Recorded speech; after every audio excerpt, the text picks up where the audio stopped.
Look at your portfolio right now. Or, if you don't have one, look at your savings account. Now, I want you to ask yourself a question. What's the one trade, the one stock, the one moonshot investment you're eyeing this week? You're probably looking for the big hit, the 10-bagger, the thing that makes the line go vertical. We all do. It's exciting. It feels intelligent. But here is the uncomfortable truth sitting at the bottom of your bank statement.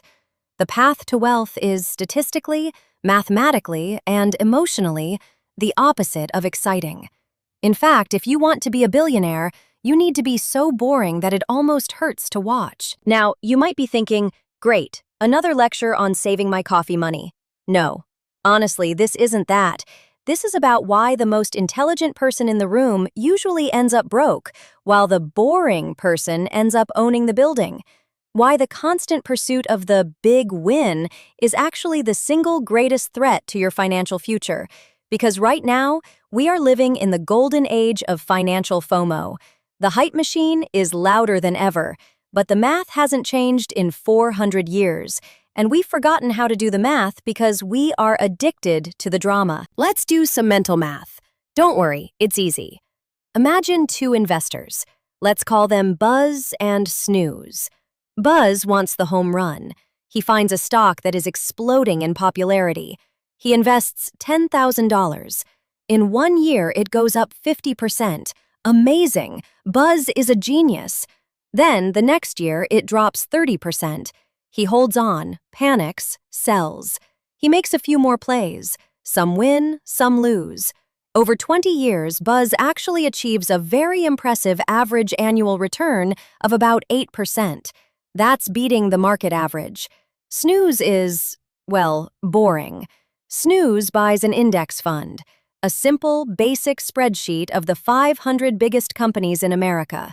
It doesn't go up 50% in a year. It goes up maybe 10%, maybe down 20%.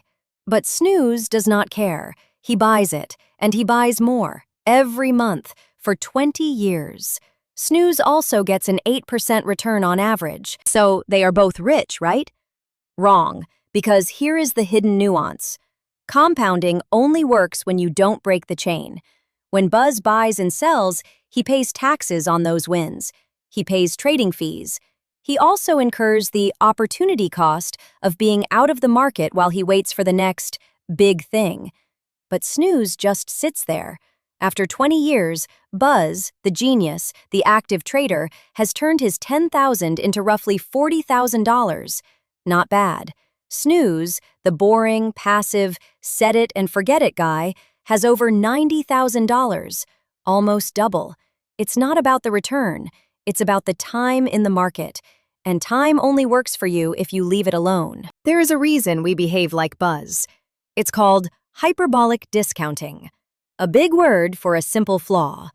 We are wired to want a small reward today rather than a large reward tomorrow.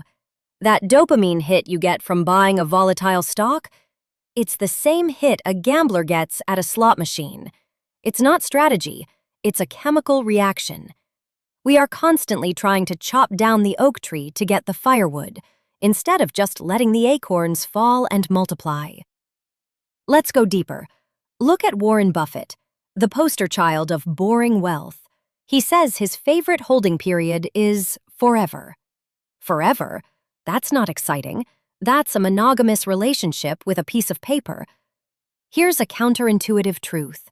The boring habit isn't about lack of ambition. It's about a lack of ego.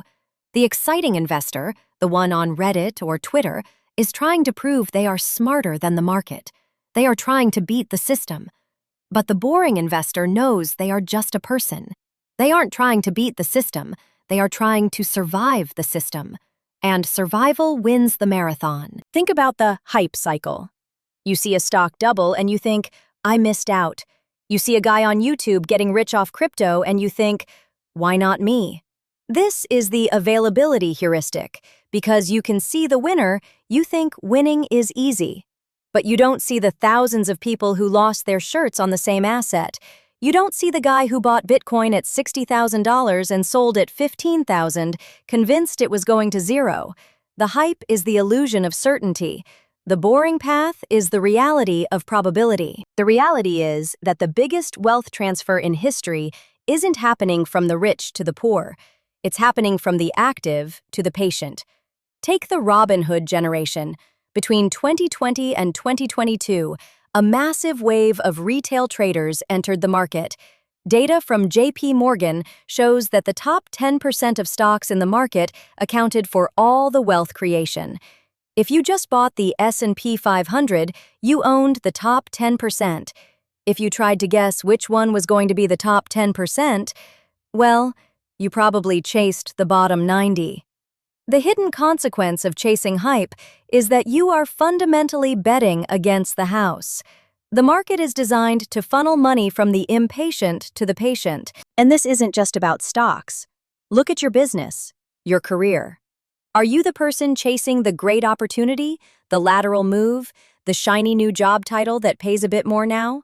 Or are you the person who digs a boring moat, who learns a skill so deeply that no one can compete with you, who builds a business that isn't the most viral, but is the most necessary? Boring habits build resilience. Exciting habits build fragility. The boring approach means setting up automatic transfers. It means ignoring the news for a week. It means reading the 10K, the annual report, instead of the headline. This sounds dull, but consider this. According to the National Bureau of Economic Research, the average person who simply logged out of their brokerage account, literally forgot their password, outperformed active traders by over 6% per year. The best strategy is often to do absolutely nothing. That is the irony of wealth.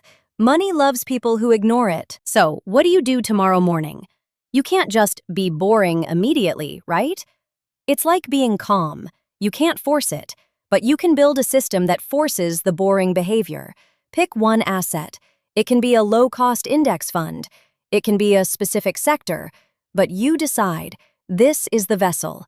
Then you commit to a boring, no-excuses investment. Every single month on the first day, you buy it. Not on the dip, not on the spike, on the first day. That's your rhythm. This eliminates the decision fatigue that causes the hype chasing. You create a curiosity jar. Whenever you get the urge to trade or buy something speculative, you write it down, put it in a drawer, and you wait 72 hours. If you still want it after 3 days of thinking about it, you're allowed to look at it again. 99% of the time, the hype has died. And finally, you start measuring your wealth in units, not dollars. When the market crashes, you don't panic because your units haven't changed. You just buy more units. We live in a culture that worships the wild ride. We romanticize the hustle. But the hustle is usually just a distraction from the work. The edge in the market isn't complexity, it's simplicity. It's the willingness to sit there in silence while everyone else is screaming. So, here is the thought that will stick with you. The difference between where you are now and where you will be in 20 years isn't about finding the right secret. It is about tolerating the boredom of the path. It's about accepting that wealth, like a forest, doesn't grow fast. It grows quietly, in the dark, where no one is watching. Now, the real question is, are you comfortable enough to be that invisible?